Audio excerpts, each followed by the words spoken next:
Hi, welcome back to Patrick's Tech Reviews, and today I'm presenting you another watch. I got myself a new watch, which is an Omega. So let me just open the outer box. For you guys who are interested in luxury watches, you'll know how this one looks like, so we can put that aside. And inside we have the inner red box, the operating instructions and warranty card. So this is the operating instructions, over 400 pages in various languages. You can put that back. Here we have the pictograms, which is basically which caliber is built in with all the details. Let me just get it close. 3-year warranty, and you can see it's the 2500 movement. No. And the international warranty card with the reference number of the watch, where I bought it, and the date when I bought it. And here I have as well the logo. And these things have to come with the watch, so if you don't have that, something is wrong, or the seller doesn't want to show you this because it might be a fake, or they have not gotten this one in the first place. So let's take the outer box away. And inside you will see this red leather box with the Omega.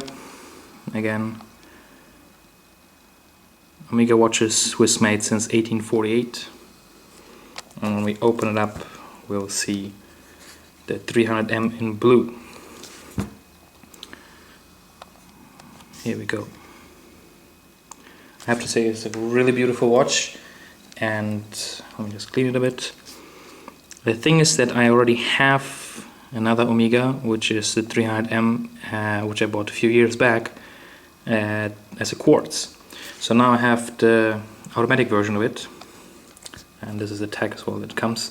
Retail price in Dubai is 16,500 dirhams, and you have all the other information on it as well, so put that aside. And let's take out the watch.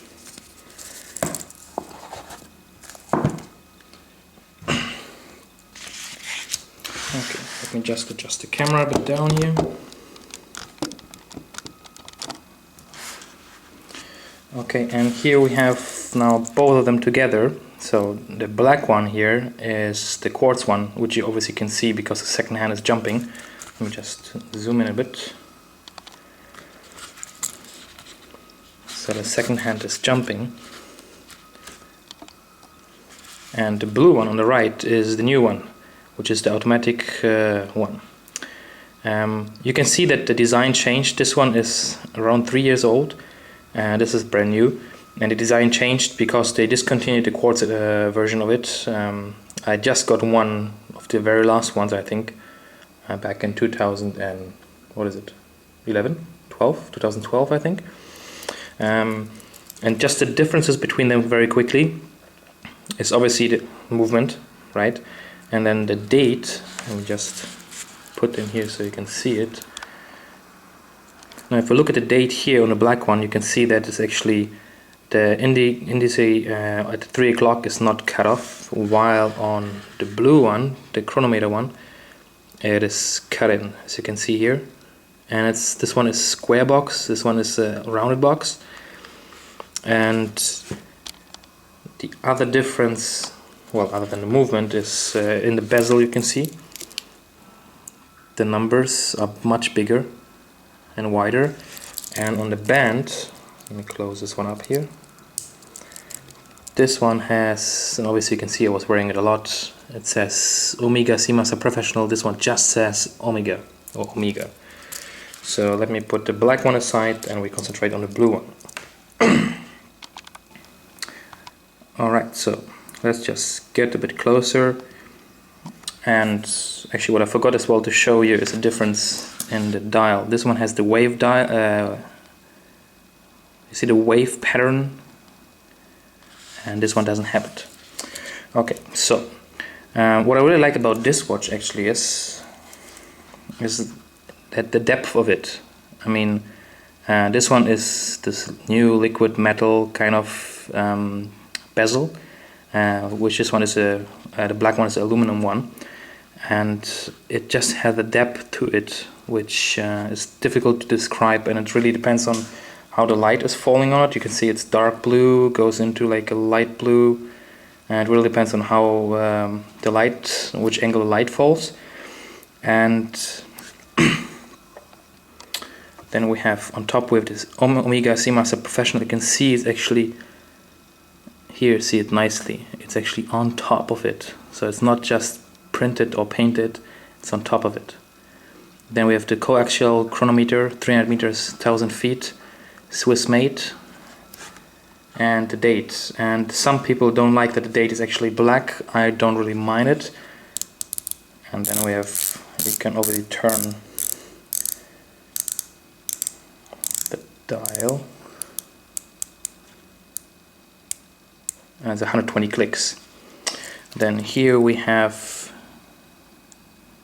focus, the Omega sign in the crown, and we have the helium escape valve on the right side here. Okay, then the band is exactly the same, only difference is the clasp. It says Omega on it only. And in the back side, let me just remove the sticker.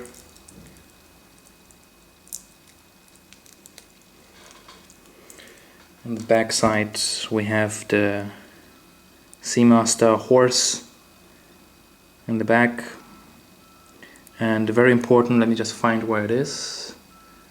It's right here.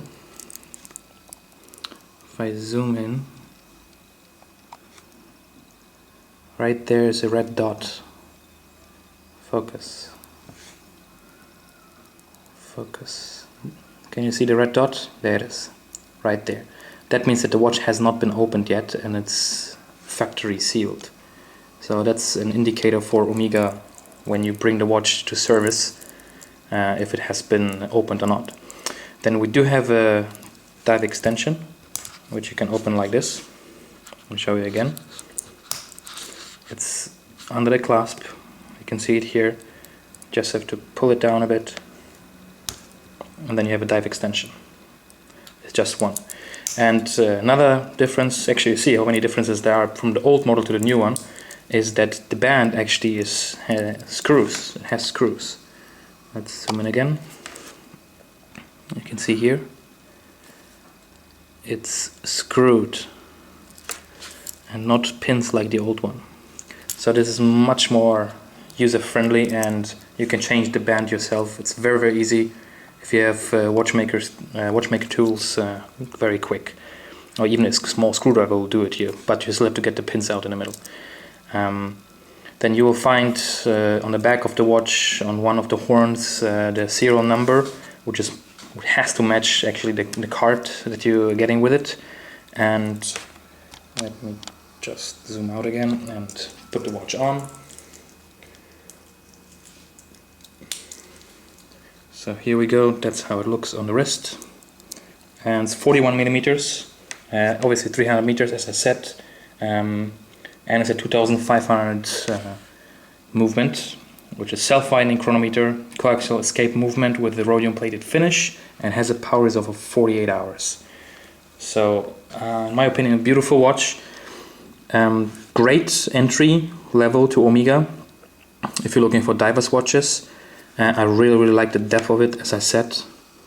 If you look at it, just see the light here, and this blue is just amazing, beautiful.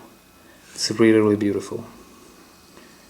So that's pretty much it. So I hope you enjoyed this little review, and I can only recommend Omega. They are still, well, I cannot say reasonable priced, but kind of, yes, it is reasonable priced compared to watchmakers like Rolex and Panerai and I don't know, or IWC. So they're still affordable. Depends on how much you earn, obviously. But if you can get your hands on one, just get it, because I heard just recently, and we are now in January 2015, Omega is going to increase the prices by February 1st, 2015 by around 10%, and that's nothing unusual. So if you're really looking for a nice, beautiful watch, get yourself one before the prices go up, because that's happening usually every year, once or twice. Sometimes they wait 2 years, but then the price increase is much higher. And due to the Swiss franc exchange course, what happened as well just a week or 2 weeks ago, the watches will just get even more expensive. So thank you very much for watching, and stay tuned, subscribe. There will be 2 more watch reviews coming very soon, and there will be as well Omegas. So thanks a lot and see you next time. Cheers.